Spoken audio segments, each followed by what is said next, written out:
अस्सलाम वालेकुम dear students, मैं हूं वकार हुसैन और आप सबको अपने चैनल तालीमी मरकज़ में खुशामदीद कहता हूं। आप अगर न्यू कमर्स हैं और अभी आपने हमारे चैनल को ज्वाइन किया है तो आपसे गुजारिश है कि आप हमारे चैनल को सब्सक्राइब करें और बेल आइकन पर क्लिक करें ताकि आपको मज़ीद वीडियोस का नोटिफिकेशन बआसानी मौसूल होता रहे। आज हम 10th क्लास की फ़िज़िक्स का चैप्टर नंबर 12 ज्योमेट्रिकल ऑप्टिक्स इसकी एक्सरसाइज न्यूमेरिकल 12.6 को सॉल्व करेंगे। इससे पहले जो है 5 न्यूमेरिकल मैं आपको पहले करवा चुका हूं। अगर आप जो है वो उन न्यूमेरिकल देखना चाहते हैं तो आप जो है उनकी वीडियोस आप देख सकते हैं। आज की हमारी स्टेटमेंट क्या है कि an image is produced by a concave mirror of focal length 8.7 centimetre. The object is 13.2 centimeter tall and at a distance 19.3 centimeter from the mirror. Find the location and height of the image. Find the height of the image produced by the mirror if the object is twice as far from the mirror. कि एक object जो है statement हमारी क्या दी हुई है कि an image is produced by a concave mirror, कि एक कनकेव मिरर जो है इमेज प्रोड्यूस कर रहा है जिसकी फोकल लेंथ 8.7 सेंटीमीटर है और ऑब्जेक्ट की जो कितना सेंटीमीटर टॉल है वो 13.2 सेंटीमीटर टॉल है एंड डिस्टेंस, और उसका जो डिस्टेंस दिया हुआ है 19.3 सेंटीमीटर दिया हुआ है। तो हमने क्या बताना है, फाइंड द लोकेशन। इसकी लोकेशन भी बतानी है इमेज की, यानी इमेज की लोकेशन और इमेज की हाइट भी हमने बतानी है, जबकि हाइट के ऑब्जेक्ट जो है वो हाइट ऑफ ऑब्जेक्ट हमें भी दिया हुआ है और ऑब्जेक्ट की वैल्यू भी हमें दी हुई है। तो हमने इमेज भी बताना है और हाइट ऑफ इमेज भी बताना है। उसके बाद हमने जो है वो एक और उसने बी पार्ट पूछा हुआ है कि find the height of the image, कि हमें इमेज की हाइट मालूम करनी है अगर जो है उसका ऑब्जेक्ट जो है वो उसकी वैल्यू दुगनी हो जाए, यानी ऑब्जेक्ट की वैल्यू अगर 2 गुना हो जाए तो फिर जो है उसकी हाइट कितनी होगी। ये 2 क्वेश्चन यहाँ पर इसमें पूछे गए हैं। तो सबसे पहले हम देखेंगे कि हमें क्या गिवन है, हम वो लिखेंगे। लेकिन एक चीज़ आपने ख्याल करनी है, वो क्या कि आपने देखना है कि हमारी जो स्टेटमेंट है वो कन्वेकेव मिरर की है या कन्वेक्स मिरर की है। ये बात आपने ज़रूर देखनी है। मैंने आपको पहले भी न्यूमेरिकल में ये बात बताई थी। अब यहाँ पर जो ये न्यूमेरिकल हमें गिवन है वो हमारे पास कनकेव मिरर का है। और याद रखिए कनकेव मिरर में हम देखते हैं कि हमारे पास, मैं आपको एक टेबल दिखाता हूँ। ये टेबल आपने जो है ये ज़रूर याद करना है। इस टेबल की जो बहुत अहमियत है, बहुत इम्पोर्टेंट है। इस टेबल के बगैर जो है आप न्यूमेरिकल सॉल्व नहीं कर सकते। इसमें बहुत ज़्यादा चांसेस हैं कि आप जो है वो न्यूमेरिकल रॉन्ग कर दें। तो आपने टेबल ज़रूर याद रखना है। देखें हमारे पास न्यूमेरिकल में जो है वो कनकेव मिरर दिया हुआ है। हम देखेंगे कि टेबल हमारा क्या कहता है कि अगर कनकेव मिरर हो तो हमारे पास ऑब्जेक्ट भी पॉजिटिव होगा, इमेज भी पॉजिटिव होगा और फोकल लेंथ भी पॉजिटिव होगा। तो यहाँ पर ये तीनों वैल्यूज जो है पॉजिटिव होंगे। लेकिन अगर ये कन्वेक्स मिरर होता तो फिर यहाँ पर जो है ऑब्जेक्ट की वैल्यू पॉजिटिव होती और बाकी इमेज और फोकल लेंथ जो है वो नेगेटिव होती। क्वेश्चन में कभी भी नेगेटिव नहीं दिया होता, लेकिन आपने टेबल जो है वो जब आपके माइंड में हो तो फिर आपने उसको पॉजिटिव या नेगेटिव वैल्यू बनाना होता है। तो आप इसको ज़रूर याद करें। इसके बगैर जो है वो न्यूमेरिकल जो है वो करना पॉसिबल नहीं होता। तो आप जितने भी इसके न्यूमेरिकल आप जो है वो मिरर फार्मूला के या कनकेव लेंस के या कन्वेक्स लेंस के सॉल्व करेंगे तो ये टेबल आपको याद करना बहुत ज़रूरी है। अब हम जो है वो हमें क्या गिवन है हम वो लिखेंगे। सबसे पहले तो हमें फोकल लेंथ दी हुई है, हम वो लिखेंगे f = 8.7 सेंटीमीटर। ये हमें जो है फोकल लेंथ दी हुई है। उसके बाद हमें जो है वो इसकी हाइट ऑफ ऑब्जेक्ट बताया हुआ है। हाइट ऑफ ऑब्जेक्ट कितना है, 13.2 सेंटीमीटर है, वो हमने यहाँ पर लिखा हाइट ऑफ ऑब्जेक्ट = 13.2 सेंटीमीटर। उसके बाद हमें जो है वो डिस्टेंस बताया हुआ है, ऑब्जेक्ट डिस्टेंस। तो ऑब्जेक्ट की डिस्टेंस जो है वो 19.3 सेंटीमीटर है, वो हमारे पास p की वैल्यू आ गई। उसके बाद हमने क्या फाइंड करना है, एक तो हमें हाइट ऑफ इमेज फाइंड करना है और दूसरा हमने जो है वो q की वैल्यू भी बतानी है, यानी इमेज भी हमने फाइंड करना है। इमेज भी फाइंड करना है और हाइट ऑफ इमेज भी फाइंड करना है। अब हम पहले इतना पार्ट सॉल्व करते हैं, ए वाला पार्ट, फिर हम उसके बाद बी पार्ट की तरफ चलेंगे। तो इसके लिए हम क्या करते हैं, यहाँ पर हम फार्मूला अप्लाई करेंगे। हमारे पास जो है मिरर फार्मूला क्या है कि 1/f equal to 1/p plus 1/q। अब यहाँ पर जो है हमने फाइंड करना है 1/q, हम 1/q को सेपरेट कर लेते हैं।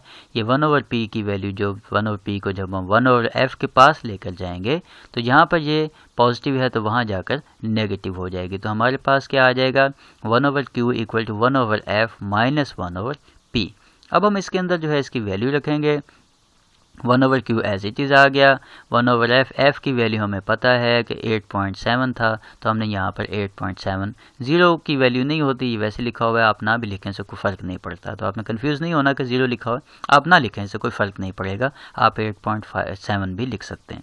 तो यहाँ पर 1/8.70 हमने लिखा, उसके बाद माइनस का साइन, फिर हमने जो है वो p की वैल्यू हमारे पास जो है वो 19.3 है, तो हमने जो है उस p की जगह पे 19.3 वैल्यू रखी।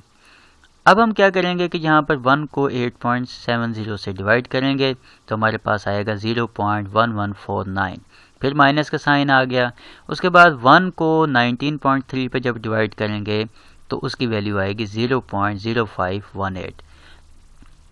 अब इसके बाद हमने क्या करना है कि इन दोनों को माइनस करना है, यानी 0.1149 में से 0.0518 को हम माइनस करेंगे।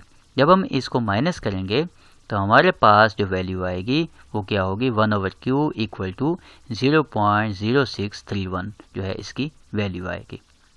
अब हमने क्या करना है कि हमने जो है वो Q हमने फाइंड करना है, तो Q को हम जो है इस वैल्यू की प्लेस पे ले जाते हैं। 0.0631 को हम 1 के नीचे ले आएंगे और Q को हम वहाँ ले जाएंगे। तो हमारे पास क्या आ जाएगा, Q इक्वल टू 1/0.0631। अब हम 1 को जो है इस वैल्यू पे डिवाइड करेंगे। जब हम 1 को इस वैल्यू पे डिवाइड करेंगे यानी 1 डिवाइडेड बाय 0.0631 तो हमारे पास वैल्यू आएगी 15.84। तो ये जो है इसके साथ हम सेंटीमीटर लगाएंगे क्योंकि सेंटीमीटर इसका यूनिट है, वो हमने लिखना ज़रूरी है। अगर नहीं लिखेंगे तो मार्क्स जो है वो डिडक्ट हो सकते हैं। तो यहाँ पर Q की वैल्यू हमारे पास आ चुकी है, इमेज की वैल्यू आ गई। अब हमने जो है हाइट ऑफ इमेज बताना है, तो अब हम जो है वो फार्मूला अप्लाई करेंगे। हाइट ऑफ इमेज का क्या फार्मूला होगा, height of image over height of object equal to Q/P, यानी HI/HO इक्वल टू Q/P। तो अब जो चीज़ हमने फाइंड करनी है, हमने हाइट ऑफ इमेज फाइंड करना है, तो हाइट ऑफ ऑब्जेक्ट को जो है हम दूसरी साइड पे ले जाएंगे तो वहाँ जाकर मल्टीप्लाई हो जाएगा। तो हमारे पास फार्मूला बन जाएगा HI equal to Q/P multiply HO, यानी हाइट ऑफ ऑब्जेक्ट। अब हम इसकी वैल्यू रखते जाएंगे। हमारे पास Q की वैल्यू जो है वो गिवन थी, Q की वैल्यू हमारे पास जो है वो अभी हमने निकाली है यहाँ पर 15.84। हम Q की जगह पे 15.84 रखेंगे। P की वैल्यू हमें गिवन थी 19.3, वो हमने उसकी जगह पे 19.3 वैल्यू रख दी। उसके बाद मल्टीप्लाई का साइन, हाइट ऑफ ऑब्जेक्ट भी हमें गिवन था 30.2 था, हमने इसकी जगह पे 13.2 रखा। अब हम जो है पहले इस वैल्यू को डिवाइड कर लेते हैं। 15.84 को 19.3 पे हम डिवाइड कर लेते हैं और उसके बाद जो है हम इस 13.2 से मल्टीप्लाई कर दें। तो हम इस तरह भी इसको कर सकते हैं, या दूसरी सूरत ये है कि आप 15.84 को 13.2 से मल्टीप्लाई करें और फिर 19.3 पे डिवाइड करें, तब भी आपका आंसर आ जाएगा। अब यहाँ पर जो किया गया है कि 15.84 को 13.2 से मल्टीप्लाई किया तो हमारे पास 209.088 जो है वो इसकी वैल्यू आई और नीचे हमने डिवाइड में 19.3 एज इट इज़ लिख दिया। अब इस वैल्यू को जो है 19.3 पे जब हम डिवाइड करेंगे तो हमारे पास वैल्यू आएगी, हाइट ऑफ इमेज क्या आएगी हमारे पास, उसकी वैल्यू 10.83 सेंटीमीटर। तो ये हमारे पास जो है ये इसकी हाइट ऑफ इमेज आ गई। ये हमने पार्ट 1 सॉल्व किया था, यानी पार्ट ए हमने जो है यहाँ तक सॉल्व किया है। अब हम जो है पार्ट बी की तरफ चलते हैं। पार्ट बी में हमने उसने पूछा हुआ है कि हाइट ऑफ इमेज आप बताएं कितनी होगी अगर यहाँ पर ऑब्जेक्ट जो है वो ट्वाइस कर दिया जाए, यानी 2 गुना कर दिया जाए। तो अब हम जो है उसको देखते हैं। अब यहाँ पर देखें, if object is twice far from mirror, कि अगर ऑब्जेक्ट जो है वो 2 गुना हो गया मिरर से, तो उसकी वैल्यू क्या होगी। अब हम जो वैल्यू हमें गिवन थी वो हम एज इट इज़ लिखते जाएंगे। हाइट ऑफ ऑब्जेक्ट हमारे पास 13.2 सेंटीमीटर था, हमारे पास ऑब्जेक्ट की वैल्यू 19.3 थी और क्यू की वैल्यू हम निकाली थी 15.84 सेंटीमीटर, हमने वो एज इट इज़ लिखी। अब हम इन वैल्यूज़ की जो है वो इन वैल्यूज़ से ही हम जो है हाइट ऑफ इमेज जो है वो बताएंगे कितनी होगी। अब हम फॉर्मूला यहाँ पर अप्लाई करेंगे। फॉर्मूला हमारे पास क्या होगा, height of image over height of object equal to Q over 2p। अब पहले हम यहाँ पर p लिखते थे, अब हम यहाँ पर जो है वो 2p लिख रहे हैं। 2p क्यों लिख रहे हैं, क्योंकि ऑब्जेक्ट जो है अब ट्वाइस हो गया है, ऑब्जेक्ट दुगना हो गया, 2 गुना हो गया, तो इसलिए हमने यहाँ पर 2p लगाया। बाकी एज इट इज़ हमने सॉल्व करना है, जिस तरह हम प्रीवियस जो है वो हाइट ऑफ इमेज हमने निकाला था उसी तरह इसको भी सॉल्व करेंगे। सिर्फ इसमें फ़र्क ये आया है कि उस वक्त जो है p सिंगल वैल्यू थी, अब जो है वो ट्वाइस में आ गई, यानी 2 साथ आ गया।